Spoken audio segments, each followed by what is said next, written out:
dijajah selama 400 tahun. Sepanjang itu juga berlaku perkembangan dari aspek seni bina. Setiap penjajah, mereka membawa pengaruh seni bina mereka masing-masing. Dan ini memberikan warna kepada lanskap tanah air kita. Selepas merdeka, kita juga mencari identiti seni bina kita sendiri. Sejarah dihalusi, binaan dikaji, keindahan dikagumi. Bersama saya dalam Tiang Dimensi.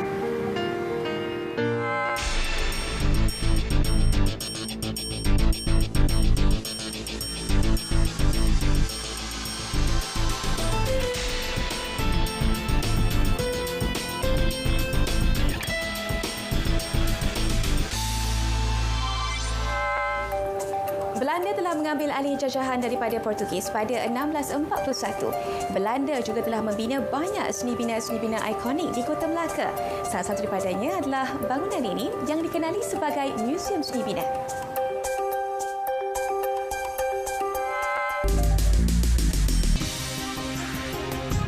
Ia dibina pada pertengahan abad ke-18 oleh pemerintah Belanda. Kini, bangunan bersejarah ini telah dijadikan Museum Seni Bina. Ia mempamerkan keunikan, keistimewaan dan ketinggian mutu warisan seni bina yang terdapat di Malaysia.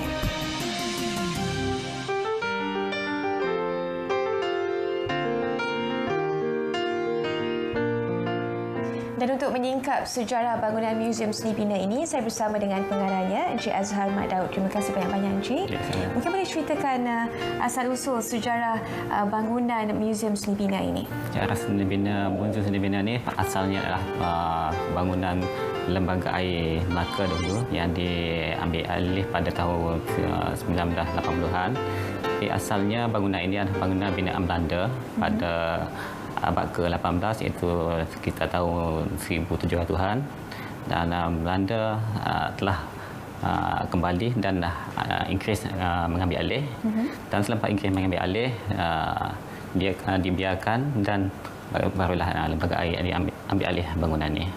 Semasa Lembaga Air mengambil alih bangunan ini, adakah terdapat pengubahsuaian yang dijalankan oleh pihak lembaga untuk menaik taraf bangunan ini ataupun dikekalkan seperti sedia kala?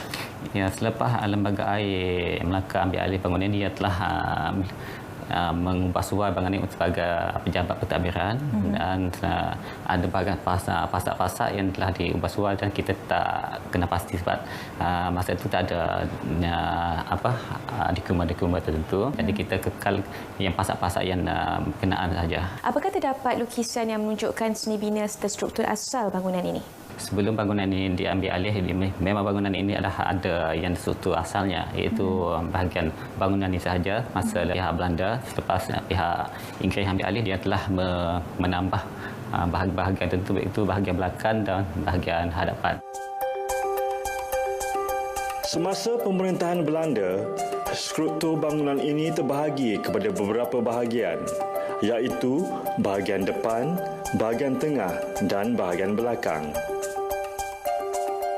Apabila Inggeris memerintah, beberapa perubahan ruang dalaman dilakukan. Inggeris telah menjadikan bangunan ini sebagai pejabat pentadbiran ketika itu.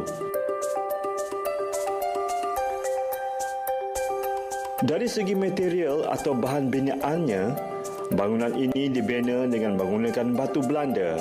Lantainya pula dari terakota dan atapnya diubah oleh Inggeris dengan menggunakan masya.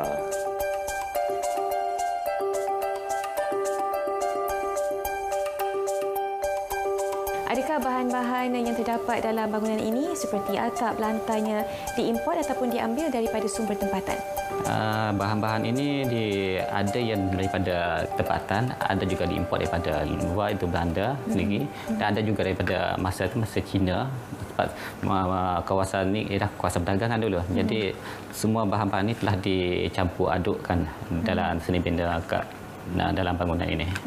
Semasa Museum Seni Bina mengambil alih dan menjadikannya sebagai Museum Seni Bina, apakah simbolik bangunan ini dipilih sebagai Museum Seni Bina? Belum Jabatan Museum ambil alih bangunan ini, itu kita tahun 1999.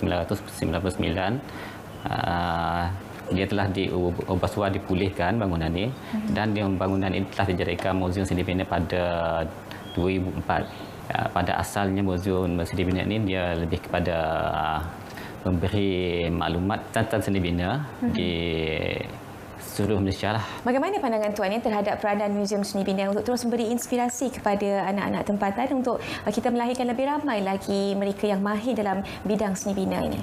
Pada pandangan saya tentang untuk kita menggilapkan balik di generasi yang sekarang ni itu mereka perlu diberi perbedahan dan maklumat seni bina, perlu beri latihan. Contohnya sekarang ni ada latihan kat IPT, contohnya Politek, kolej komuniti dan universiti sendiri. Jadi mereka pun sekarang pun dah ada minat untuk dengar seni bina dan dengan seni bina tempatan dan telah menggunakan dia punya kepakaran dan minat mereka untuk memulih balikkan seni bina tempatan. Bangunan ini pernah menempatkan kediaman pegawai-pegawai Belanda sebelum dijadikan pejabat pentadbiran Inggeris. Pada masa kini, ia dijadikan Museum Seni Bina yang mempamerkan mutu serta keunikan warisan seni bina tempatan.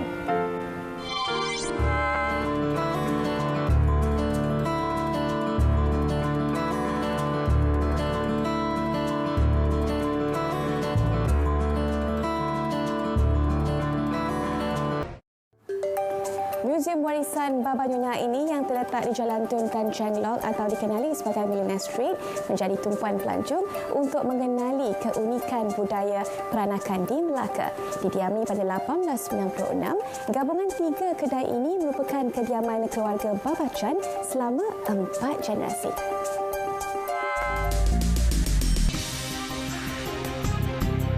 Reka bentuknya adalah gabungan budaya Timur dan Barat. Ia merupakan peninggalan seni keluarga Baba Nyonya. Museum Warisan Baba Nyonya adalah bukti kepelbagaian seni bina yang terdapat di Melaka.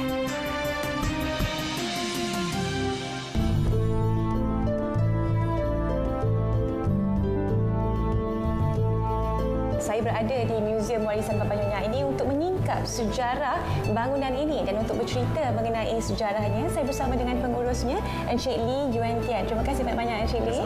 Mungkin boleh ceritakan sedikit sejarah Museum Warisan Baba Nyonya ini. Museum Baba Nyonya ini dibuka pada tahun 1985 di mana keluarga Chan menderma ataupun dia menjadikan rumah mereka ni sebagai sebuah museum. Di mana keluarga mereka berpindah masuk ke rumah ni bermula daripada tahun 1896. Pada masa itu, dia merupakan satu rumah abu ataupun rumah kediaman keluarga mereka dan pada hari ini dia dibuka dan dijadikan sebagai Museum Baba Nyonya dan dia beri peluang untuk masyarakat umum mengenali lebih tentang masyarakat Baba dan Nyonya ini. 1896 adalah tahun rasmi keluarga Baba Chan berpindah ke rumah ini. Tetapi saya diberitahu rumah ini sebenarnya berumur lebih daripada itu. Ya, sebab bangunan asal ini dibina semenjak zaman Belanda dalam lingkungan mungkin ratusan tahun sebelum keluarga Chan ini berpindah masuk ke rumah ni. Bermakna struktur seni bina di rumah ini juga banyak dipengaruhi oleh pengaruh Belanda. Mungkin boleh ceritakan dengan lebih lanjut mengenai struktur binaan di bangunan ini? Kalau kita lihat balik kepada struktur binaan, banyak unsur-unsur Belanda yang diserap dan juga unsur-unsur Inggeris. Sebab kenapa? Sebab zaman penjajahan Inggeris di Melaka ni agak lama. So pada zaman tu juga orang Baba Nyonya ni menjadi kaya. So banyak seni bina ataupun perhiasan yang digunakan di dalam rumah ni berunsurkan ciri-ciri barat. Selain perhiasan yang bercirikan barat, terdapat juga elemen perhiasan Cina dan Melayu di rumah ini. Ini menunjukkan perhiasannya terbahagi kepada dua, iaitu Barat dan Timur. Jika kita lihat dari segi ukiran kayu, ia adalah hasil ukiran kayu Cina dan pada masa yang sama terdapat corak-corak Melayu yang diguna pakai juga. Elemen barat pula dicerminkan melalui penggunaan jubin lantai, lampu perhiasan dan seni perabot yang direka mengikut gaya di sana. Keindahan dari segi seni bina dan perhiasan yang terdapat pada bangunan ini sememangnya sukar untuk diucapkan dengan kata-kata. Boleh Encik Lee ceritakan apakah fungsi-fungsi ruang yang terdapat di setiap bahagian rumah ini? Rumah ni dibina berdasarkan layout rumah orang bangsawan di negara China. So banyak ruang-ruang yang khas, terutamanya ruang tamu. Ruang tamu ni tujuan utamanya untuk menyambut tetamu, dan dia selepas tu dia ada ruangan dalaman untuk kaum keluarga dan juga rakan-rakan yang lebih rapat. So dia tengok kalau yang kat depan tu ruang tamu ni dia lebih setup dia lebih formal, lebih rasmi berbanding dengan ruang dalaman. Dan dia juga merupakan satu ideologi yang dipraktikkan oleh orang Babaran Nyonya ni, di mana kalau kita lihat ruang dalaman ni dia lebih khasnya untuk kaum wanita, sebab kaum wanita pada zaman dahulu dia lebih konservatif, dia tak boleh nak menonjolkan diri sangat di hadapan tetamu yang kurang dikenali. Dan dia terdapat juga ruangan makan dan dapur, semua diasingkan. Kenapa? Sebab dapur ni pada zaman dahulu orang gaji yang akan membuat segala persiapan di dapur. So segala ruang yang ada di dalam rumah ni sangat dirancang dengan terperinci, dan dia ada tujuan-tujuan yang tertentu. Saya diberitahu masa rumah ni siap dibina, tukang tilik tu dia kata rumah ni menghadap kepada arah yang kurang baik. So tuan rumah tu diubahkan sikit. Kalau kita lihat daripada struktur luar tu tak perasan sangat. Tapi kalau kita perhatikan dari segi lantai dia, kita lihat rumah ni dia serong sikit berbanding kalau dia struktur yang asal. Sebab utama dia merupakan feng shui ini tadi. Bagaimana pula dengan hiasan-hiasan di museum ini, seperti ukiran yang terdapat di dinding-dinding yang menghiasi bangunan ini? Segala ukiran yang terdapat di dalam museum ini merupakan hasilan kerja tangan tukang Cina berdasar kepada keperluan ataupun apa cita rasa orang Babaran Nyonya pada masa itu. So dia merupakan satu gabungan ketiga budaya dan juga elemen ini. Terima kasih Encik Lee kerana sudi berkongsi kisah dan juga cerita di sebalik sejarah Museum Warisan Babaran Nyonya ini. Terima kasih.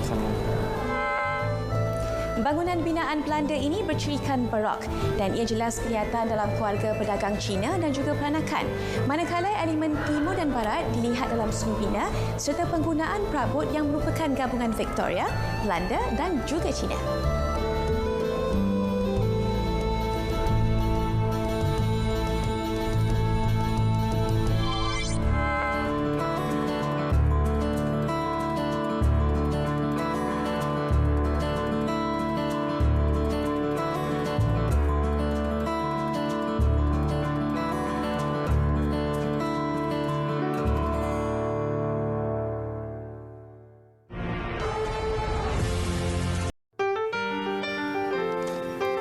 Setiap mata yang memandang pasti terpesona dengan keunikan seni binanya dan kecantikan hiasannya.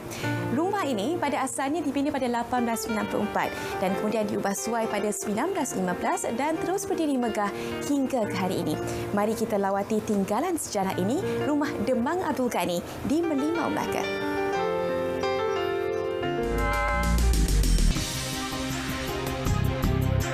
Ia dibina tanpa menggunakan paku.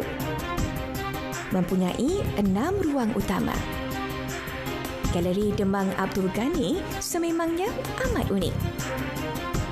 Warisan khazanahnya diperhalusi untuk generasi masa kini.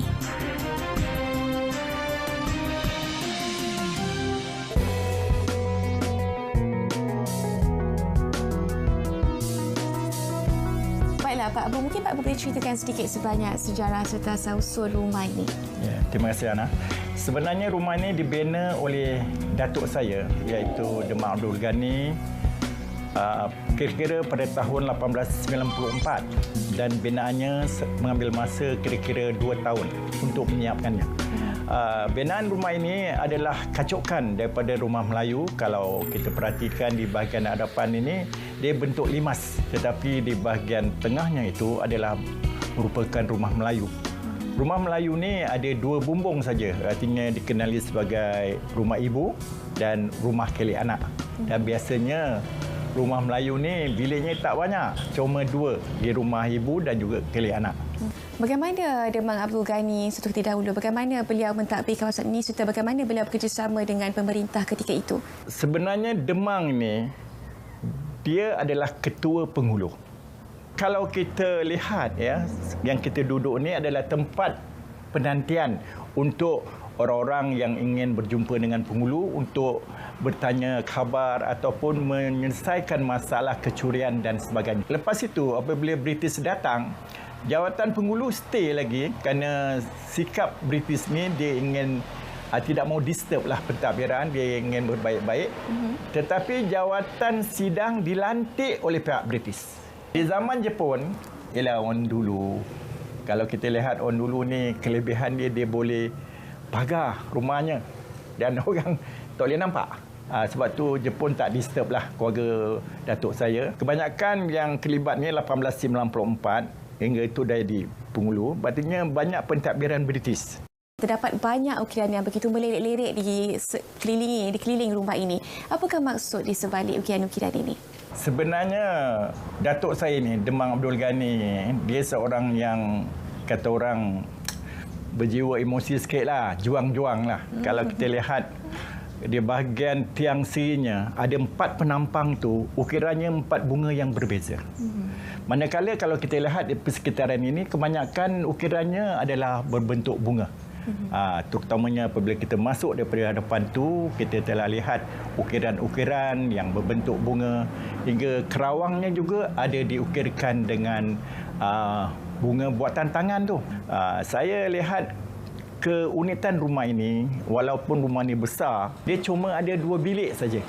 Bilik di ruang rumah ibu dan juga di kelih anak sana. Antara ruang itu ada tempat pemisahnya. Kalau biasanya rumah orang Melayu ni, dia nama pelantah. Tetapi rumah datuk saya ini dibuat daripada simen bermatlamat untuk menjemur pakaian ataupun untuk menjemur padi. Secara keseluruhannya, rumah ini mempamerkan kekuatan budaya Melayu. Namun diterapkan sedikit elemen Cina pada corak batu mozaiknya. Batu marmar atau mozaik ini hanya terdapat di bahagian hadapan rumah sahaja. Rumah ini dihasilkan oleh 3 orang tukang Melayu, iaitu Mahmud, Pendek Pendekar dan seorang lagi daripada Gopeng. Kehalusan dan kesenian yang terdapat pada rumah ini menjadikan kita terpegun dan kagum dengan kemahiran tukang-tukang ini. Kalau kita lihat warna cat rumah ini adalah berwarna-warni. Ada birunya, ada kuning, hijau dan sebagainya. Adakah ini merupakan warna asal rumah ini? Sebenarnya warna ini memang warna kekal. Kita tidak menukar walaupun warnanya warna yang tertera sini seperti coklat, warna hijau, ya, warna kuning, itu semua adalah warna asal. Saya dapati terdapat juga tangga yang menuju ke bahagian atas rumah ini. Apakah fungsi bahagian atas tersebut? Sebenarnya itu dikenali sebagai loteng.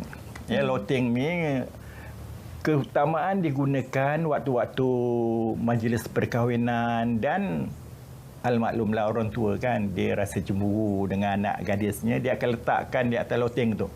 Dan loteng tu dia ada 2, di bahagian kelih anak pun ada loteng. Tangga tu tangga mati, tapi dulu tangga tu boleh diangkat, selepas anak dara dan naik semua, dia akan turunkan tangga tu. Manakala di sini loteng ni kita ada selak dengan pintu, artinya semua dah naik, daripada luar kita kunci. Artinya anak dara tak boleh keluar daripada atas tu. Terakhir ni, apakah harapan Pak Abu untuk terus mengekalkan warisan ini? Kerana sepertinya waris keluarga Demang Haji Abdul Ghani dan juga kerajaan negeri sendiri begitu harmoni dalam usaha kata orang mengekalkan warisan ini. Apakah harapan Pak Abu? Terima kasih. Dalam soal untuk kita mengekalkan identiti ataupun rumah ini, memang saya bercita-cita kita keluarga besar. Ya, adik-beradik saya 16 orang, 2 ibu. Dan pakcik saya 3 ibu, lebih kurang juga dalam 14 orang. Dan tak masuk dengan adik sepupu saya. Ya, kerana Demang Abdul Ghani ini dia mempunyai 7 anak. Dan ayah saya, Madam bin Abdul Ghani ini ibu kedua. Tapi bapa saya menolak untuk menjadi pengulu. Dia beri laluan pada adiknya Man Atar ni untuk mewarisi. Kerana dulu pengulu adalah satu keturunan. Apabila sistem kerajaan kita mengekalkan iaitu satu dun satu pengulu, maka jawatan pengulu itu lupus untuk keluarga kita ni.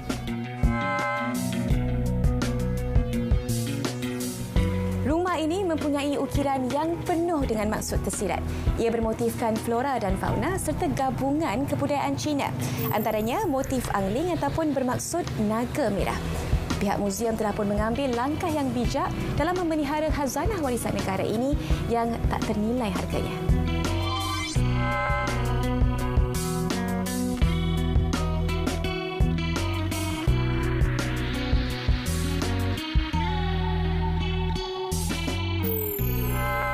Sama ada kayu, batu batan atau apa jua bahan, setiap binaan itu mempunyai cabaran dan keunikannya yang tersendiri. Setiap reka bentuk juga mempunyai rasional dan kegunaannya. Oleh itu, seseorang arkitek haruslah peka dan sensitif untuk menghasilkan reka bentuk yang baik.